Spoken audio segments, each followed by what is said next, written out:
Marcus and Stefan had hunted in rough places before. They were from Austria, used to cold mountain air, strict hunting permits, quiet forests where the loudest sound at night was whined through pine trees. When they planned a trip through northern Mexico, it wasn't supposed to be reckless. They had paperwork for legal hunting zones. They had rented a truck. They had GPS coordinates saved offline.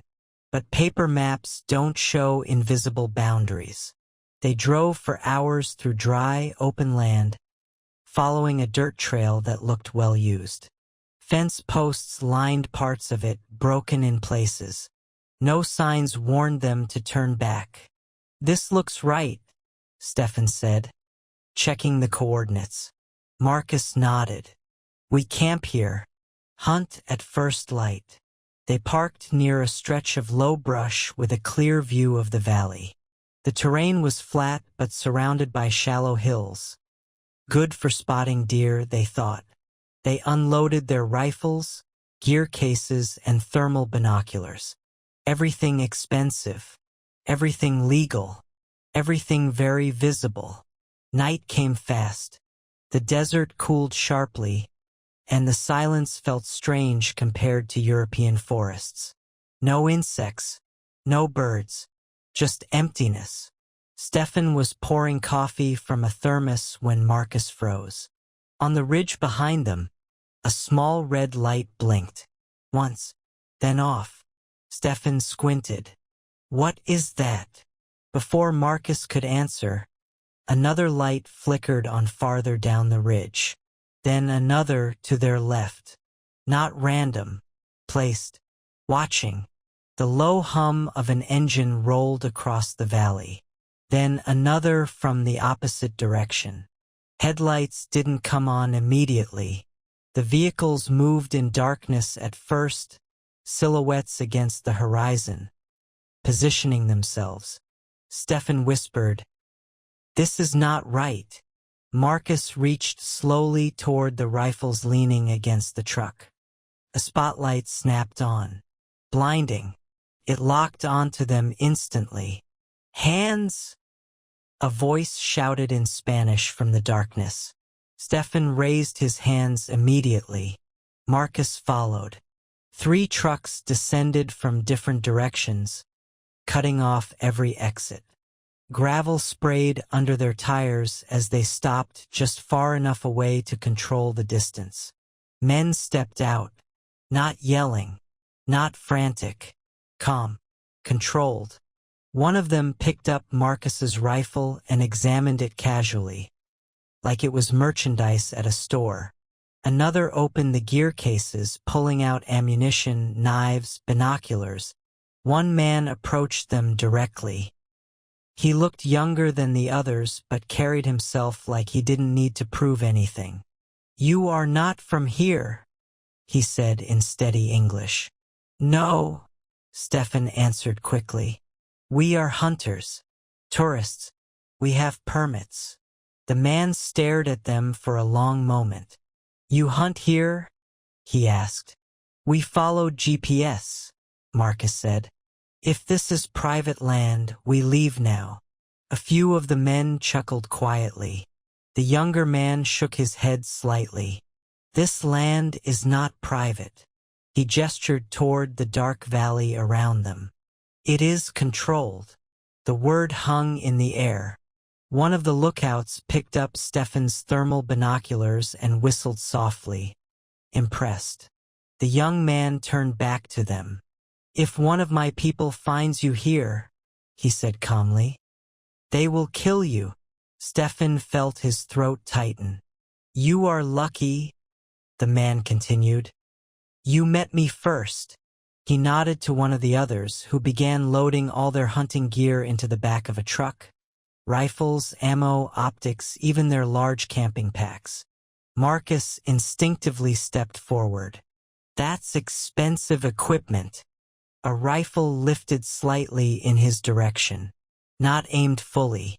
Just enough. Marcus stopped talking.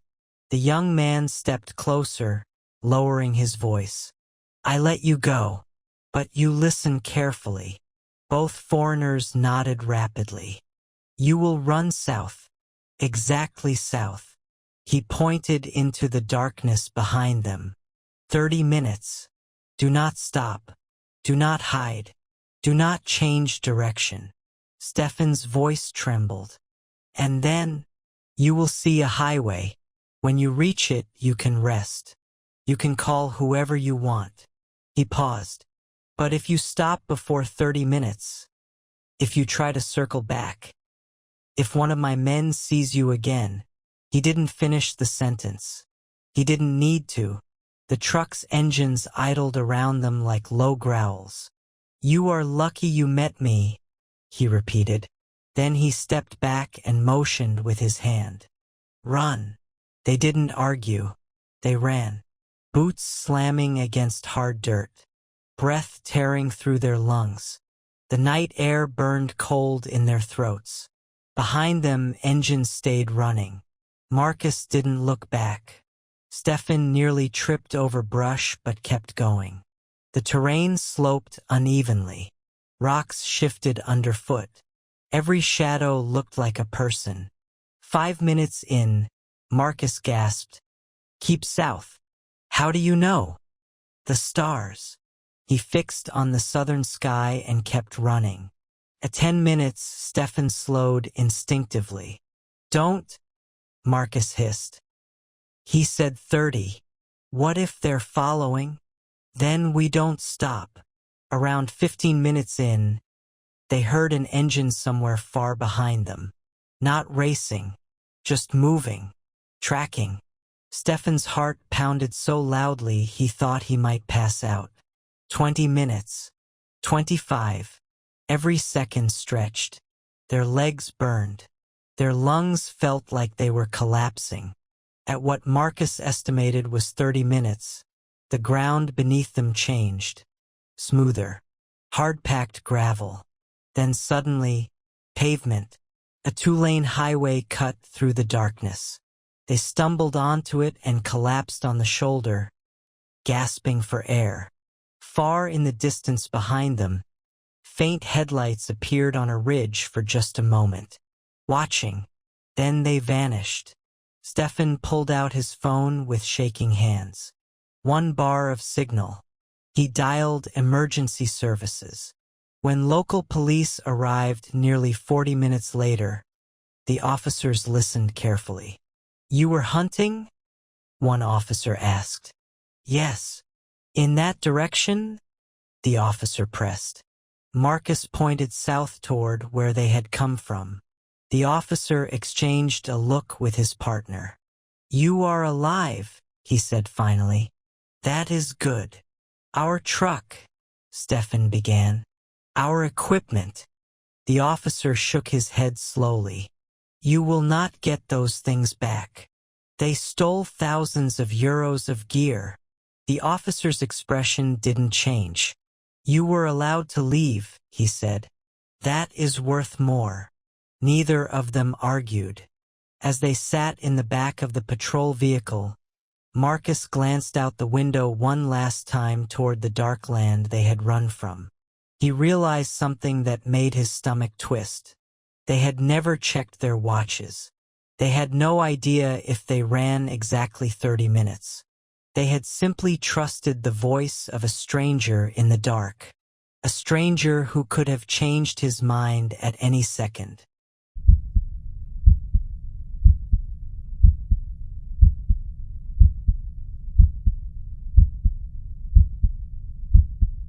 The rain started just before dark. Elias and Martin hadn't expected a storm. The forecast had said light showers, nothing serious. They were 2 foreign backpackers traveling through a heavily wooded region far from the main highways, planning to camp one night before heading back to a nearby small town at dawn. By the time they realized the weather had changed, it was too late. The sky cracked open. Rain came down in sheets so thick they could barely see 5 feet in front of them. The narrow dirt trail turned into mud within minutes. Their jackets soaked through. Their boots sank into the ground with every step. "We can't set up tents in this," Martin shouted over the roar of the storm. Lightning flashed, illuminating the trees in stark white bursts. That's when Elias saw it. Deeper in the woods, partially hidden by overgrowth. A structure, old, 2 stories, wood warped and sagging. "Over there!" Elias yelled. They stumbled toward it, pushing through wet branches. The building looked abandoned. Windows shattered, front door hanging crooked, parts of the roof partially collapsed. Rain poured through holes in the ceiling, but it was still better than standing in the open. Inside, it smelled of damp wood and mold. They dropped their packs and tried to catch their breath. Thunder shook the walls. Wind forced rain through the broken windows, spraying the interior in cold mist. "We'll wait it out," Martin said. "It'll slow down." But it didn't. If anything, the storm grew worse. Water dripped steadily from the ceiling into puddles forming on the floor. Lightning flashed more frequently now, each strike briefly lighting up the interior. Cracked walls, broken furniture, graffiti, and something else. In the far corner of the room, half hidden behind a torn tarp, Elias noticed several large plastic-wrapped bundles stacked neatly. Too neatly. He frowned and walked closer. "Don't touch anything," Martin warned. But Elias crouched down and pulled the tarp back just enough to see. Clear plastic. Duct tape. Inside, tightly packed bricks of white powder. His stomach dropped. He didn't need to test it. He didn't need confirmation. They both knew. "This isn't abandoned," Elias whispered. The wind howled outside, slamming something against the side of the building. Martin's face went pale. "We need to leave. Now." They didn't bother repacking properly. They grabbed what they could and rushed back into the rain. The storm swallowed them immediately. They ran blindly through the woods until they found a slightly higher patch of ground near a cluster of thick trees. It was exposed, but at least it wasn't inside that building. They set up their tents in record time, hands shaking, rain soaking every layer of clothing they had. The downpour was deafening against the tent fabric. For a while, the only sound was rain. Then came something else. Engines. Distant at first. Elias froze inside his tent. Through the pounding rain, he heard tires on mud, doors slamming, faint shouts carried by the wind. From the direction of the old building, Martin's voice came through the thin tent wall. "Do you hear that?" "Yes." Headlights flickered faintly through the trees, barely visible but unmistakable. Several vehicles had pulled up near the structure they had just left. Voices echoed, urgent, angry. A flashlight beam cut through the forest briefly, slicing between tree trunks before disappearing again. Elias pressed himself flat against the ground inside his tent. "What if they saw us?" Martin whispered. "Stay quiet." The activity continued for what felt like hours. Footsteps crunching through wet leaves, metal doors slamming, raised voices arguing in Spanish. At one point, Elias heard something heavy being dragged across wood. The rain never stopped. It only poured harder. Sometime after midnight, the sounds shifted. More vehicles arrived. Engines idled continuously. A generator kicked on near the building, humming steadily. Then, 2 gunshots exploded through the forest. Sharp, close, followed by screaming. Not long screaming. Short, cut off. Elias felt his entire body go cold. Martin muttered something under his breath. A prayer, maybe. After the gunshots, the woods went eerily quiet except for the storm. Even the engines shut off eventually. For the next hour, neither of them moved. Every snap of a branch sounded like footsteps approaching. Every gust of wind felt like someone circling their camp. Around 2:30 a.m., exhaustion finally dulled the edge of their panic. The rain softened slightly, no longer a violent roar but a steady, heavy pour. "Maybe it's over," Martin whispered, as if the forest had been waiting for him to say that. A flashlight beam suddenly swept across the trees about 50 yards away. Elias held his breath. The beam lingered, moved slowly, searching. It passed near their tents once, close enough that Elias could see the faint glow through the rain-soaked fabric. Then it drifted away. Footsteps sloshed through mud somewhere beyond them. They didn't know if they had been seen. They didn't wait to find out. At around 3 a.m., the rain weakened to a steady drizzle. Elias quietly unzipped his tent. "We're leaving." They packed in silence, abandoning anything too wet or heavy. No lights, no talking. They moved south through the trees, putting as much distance between themselves and the building as possible. The forest felt different now. Not empty, occupied. They walked for nearly 2 hours until the first hints of dawn colored the sky gray. Mud-covered and shaking from cold, they reached the edge of the small town they had passed earlier that day. The police station was a single-story building with peeling paint. Inside, 2 officers listened as they described everything: the building, the packages, the vehicles, the gunshots. When Elias mentioned the white bricks, one officer's jaw tightened slightly. "You stayed there?" he asked. "Only for a few minutes," Martin said quickly.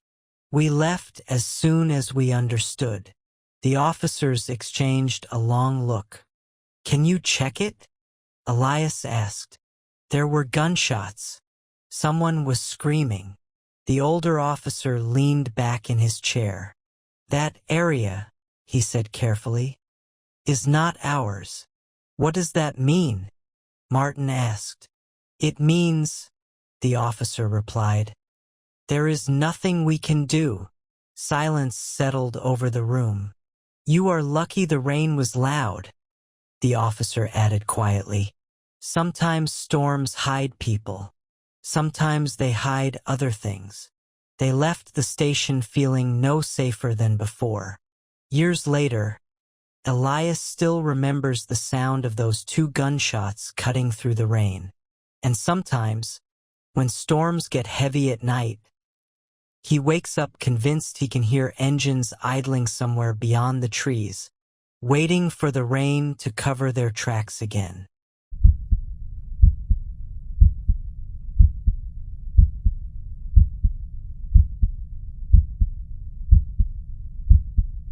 Daniel and Chris had been backpacking for a week when they made the mistake that would follow them for the rest of their lives.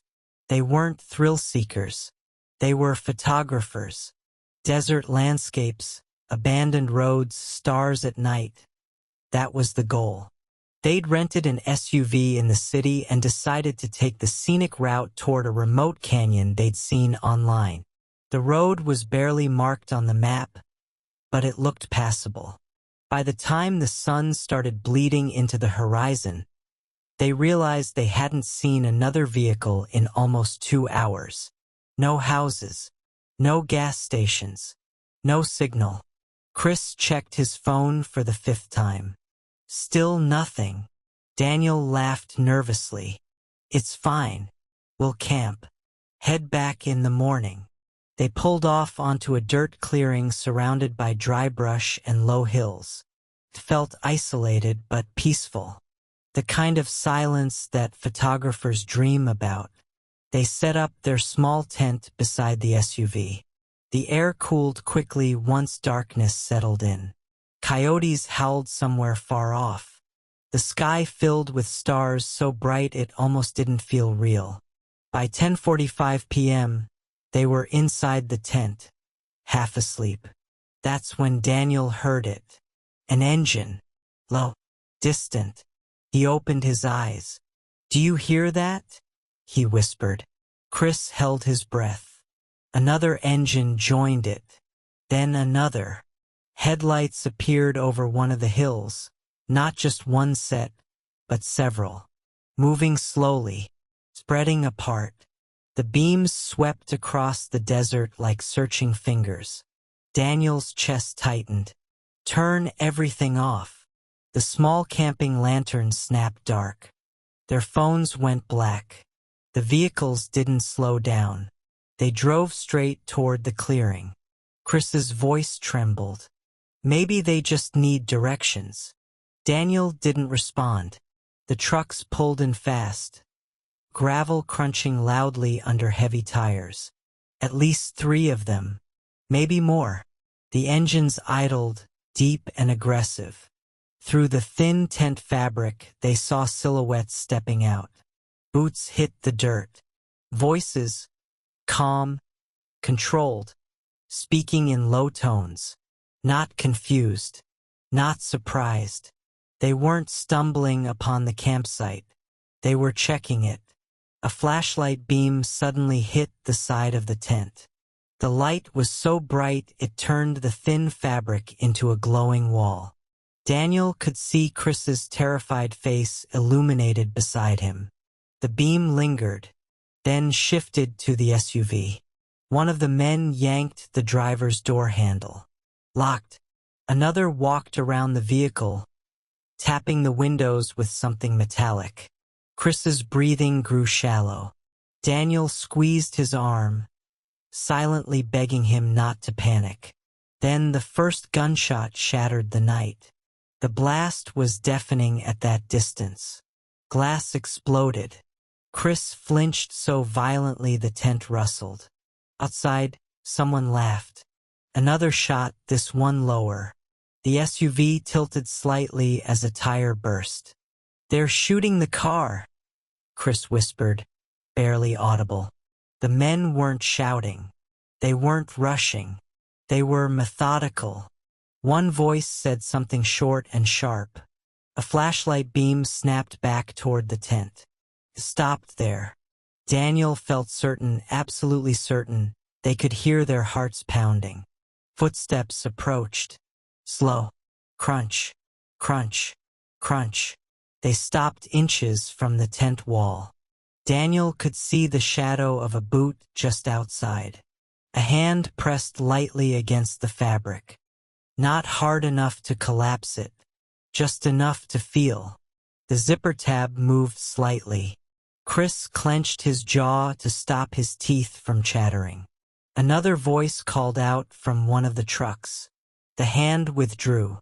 More footsteps circled them. Then one of the trucks revved loudly and drove off toward the ridge above. The others followed, parking along the hill that overlooked the clearing. They weren't leaving. They were watching. For hours, the engines turned on and off. Headlights would flicker across the campsite randomly, flooding the tent with light before plunging it back into darkness. Daniel didn't check the time. He didn't dare move enough to reach his phone. Around what felt like 2 or 3 in the morning, one truck started again and slowly drove back down. It stopped beside the SUV. A door creaked open. Footsteps returned. This time they went directly to the tent. The zipper moved an inch. Stopped.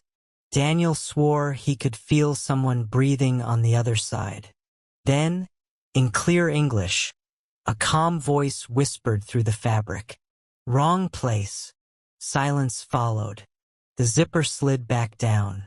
Footsteps retreated. Moments later, all engines started. One by one, the trucks disappeared into the darkness. Daniel and Chris didn't move for nearly an hour. When the first hint of dawn finally crept across the desert, they crawled out. The SUV was destroyed. Windows shattered. 2 tires blown. Bullet holes in the hood. The windshield cracked like a spiderweb. But something else made Daniel's stomach drop. The driver's door was now open. They were certain it had been closed. Chris walked slowly toward it and froze. The keys were gone. They grabbed their backpacks and left everything else. No discussion. No second guessing. They walked for hours under the rising heat, cutting across rough terrain until they reached a narrow paved road. Eventually, a farmer in an old pickup stopped and drove them to the nearest town. At the police station, the officer listened quietly as they explained. When Daniel described the location, the officer's face went blank. "You camped there?" he asked. "We didn't know," Chris said quickly. "We just need help getting our car." The officer leaned back in his chair and stared at them for a long moment. "That area," he said carefully, "is controlled." Daniel swallowed. "Can you send someone to tow it?" The officer gave a small, humorless smile. "It will not be there." "What do you mean?" Chris asked. "It will not be found," the officer said flatly. "Not by us. Not by anyone." Silence filled the room. "They could have killed you," the officer added. "You were lucky." Daniel felt cold despite the heat outside. 2 days later, they flew home. The rental company processed the claim. Insurance paperwork listed the vehicle as unrecoverable. Officially, it was lost in a remote area. But Daniel still wakes up some nights remembering the sound of that zipper moving. And the calm voice in the dark.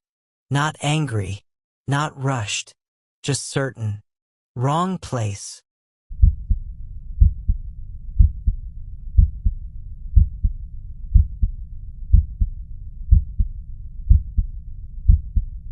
Luis and Mateo had only been on the job for 3 weeks. They were new private security guards assigned to patrol rural properties outside a small border town. The company had recently won contracts to monitor vacant land after reports of trespassers and theft. They weren't given much detail, just a map with vague boundaries and a list of dirt roads to drive at night. Their shift started at 6 p.m. The evening was quiet. Too quiet, Luis thought. The sky was turning purple as the sun dipped behind low hills. Crickets hummed. Wind brushed dry grass along the roadside. "Easy night," Mateo said, adjusting the radio on his vest. They drove slowly along a narrow path marked on their printed map. No gates, no warning signs, just open land and scattered trees. Around 7:15 p.m., they noticed a large, isolated house set back from the road. 2 stories, faded paint, windows boarded unevenly. It looked abandoned. Luis slowed the patrol truck. "That on our sheet?" Mateo checked the map. The property line wasn't clear. "It's inside the zone we're supposed to monitor." No lights were visible. No vehicles outside. "Let's check it," Luis said. "Make sure no one's squatting." They parked near the side of the building and stepped out. Gravel crunched loudly under their boots. The air felt heavy, still. The front door was unlocked. That was the first thing that should have told them to leave. Inside, the house smelled strange. Not like rot or mold, but chemical. Clean in a way that didn't match the peeling walls and dusty floors. They moved slowly through the living room. Empty furniture, broken television, cobwebs. "See? Nothing," Mateo muttered. Then Luis opened the kitchen door. The power was on. Old refrigerators lined one entire wall. At least 6 of them. They were plugged in, humming. Luis exchanged a confused look with Mateo. Why would? He opened one. Inside were tightly sealed packages stacked neatly on every shelf. Clear wrapping, brick-shaped, white. He didn't need training to understand. "Close it," Mateo whispered urgently. Luis shut the fridge. They opened another. The same. Even the older, rusted refrigerator units were running, filled with identical packages. Mateo's voice dropped to a breath. "We need to call this in." Luis nodded and stepped into the hallway, pulling out his phone. Signal was weak but enough. Their boss answered on the second ring. "What's wrong?" Luis kept his voice low. "We're at the big house off Route C. The abandoned one." There was a pause. "Why are you there?" the boss asked sharply. "It's inside the patrol area. We found refrigerators full of..." Another pause. Longer this time. "You need to leave," the boss said quietly. "Now. Should we secure it? Call the..." "Get out," the boss snapped. "Do not touch anything. Do not take pictures. Just leave." Luis felt his stomach tighten. "Why?" But before the boss could answer, Mateo raised a hand. Voices. Outside. Engines approaching fast. Luis turned off his phone mid-sentence. Headlights flashed across the boarded windows. Multiple vehicles. Doors slammed. Low voices, confident, unhurried. Mateo whispered, "We're trapped." The patrol truck was parked right outside. If they ran now, they would walk straight into whoever had just arrived. Footsteps approached the front entrance. The door creaked open. Luis and Mateo darted down the hallway, slipping into a dark back room and closing the door silently. Through the thin walls, they heard boots moving through the living room. A voice laughed. Another voice spoke in Spanish, irritated. A refrigerator door opened. Silence. Then a different tone, anger. "Someone's been here," a voice said. Luis felt his heartbeat slam against his ribs. Mateo covered his mouth to steady his breathing. Footsteps moved quickly now. Doors opening. Checking rooms. One pair of boots stopped outside the room they were hiding in. The doorknob rattled. Locked. Silence. Luis glanced toward the back wall. There was a small window, cracked, partially boarded, but not completely sealed. Mateo understood instantly. Slowly, carefully, they pushed the board aside just enough to slip through. The rain from earlier in the week had softened the ground beneath the house. They eased themselves out, landing silently in mud behind thick brush. Inside the house, the door to their hiding room finally burst open. They didn't wait. Keeping low, they crawled along the side of the building, using tall grass for cover. The men inside were shouting now. One of them noticed the patrol truck. Luis and Mateo slipped behind a cluster of trees and circled wide around the property. They didn't go back for the truck. They kept moving on foot until they reached the dirt road nearly half a mile away. From there they ran. Neither spoke until the office building came into view close to 10 p.m. But as they slowed near the entrance, both of them froze. Two black SUVs were parked outside the security office. Engines off. Windows tinted. Luis felt cold. Inside, the lights were on. Through the glass door, they saw their boss standing in the lobby, speaking to two men they had never seen before. The men wore clean boots, pressed shirts, calm expressions. One of them turned his head slowly toward the door as Luis and Mateo stepped inside.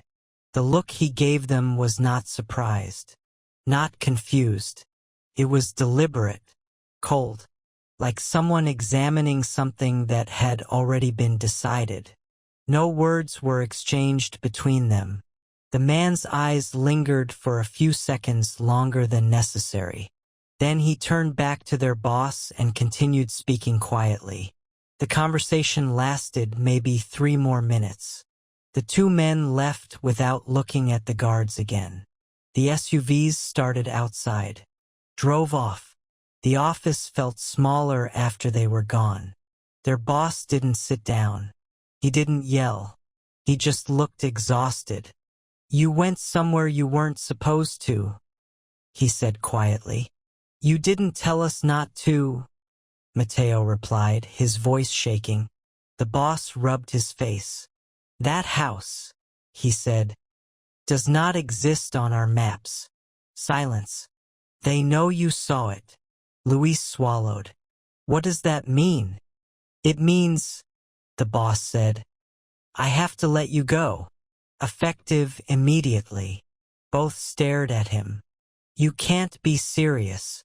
If you stay on payroll, you're connected to this office. To me," the boss continued, "that makes things worse." "For who?" Mateo asked. "For everyone." He walked toward the door and locked it. "You need to leave town by morning," he said. "No social media posts. No goodbyes. No telling people where you're going." Luis felt anger rising. "You're just firing us? I'm trying to keep you alive." Silence filled the office. "The car's outside tonight," the boss added quietly. That was not a warning. It was a decision.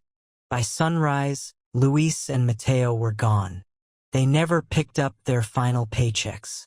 And neither of them ever drove past a building that looked abandoned again without wondering who was actually inside and who already knew they were coming.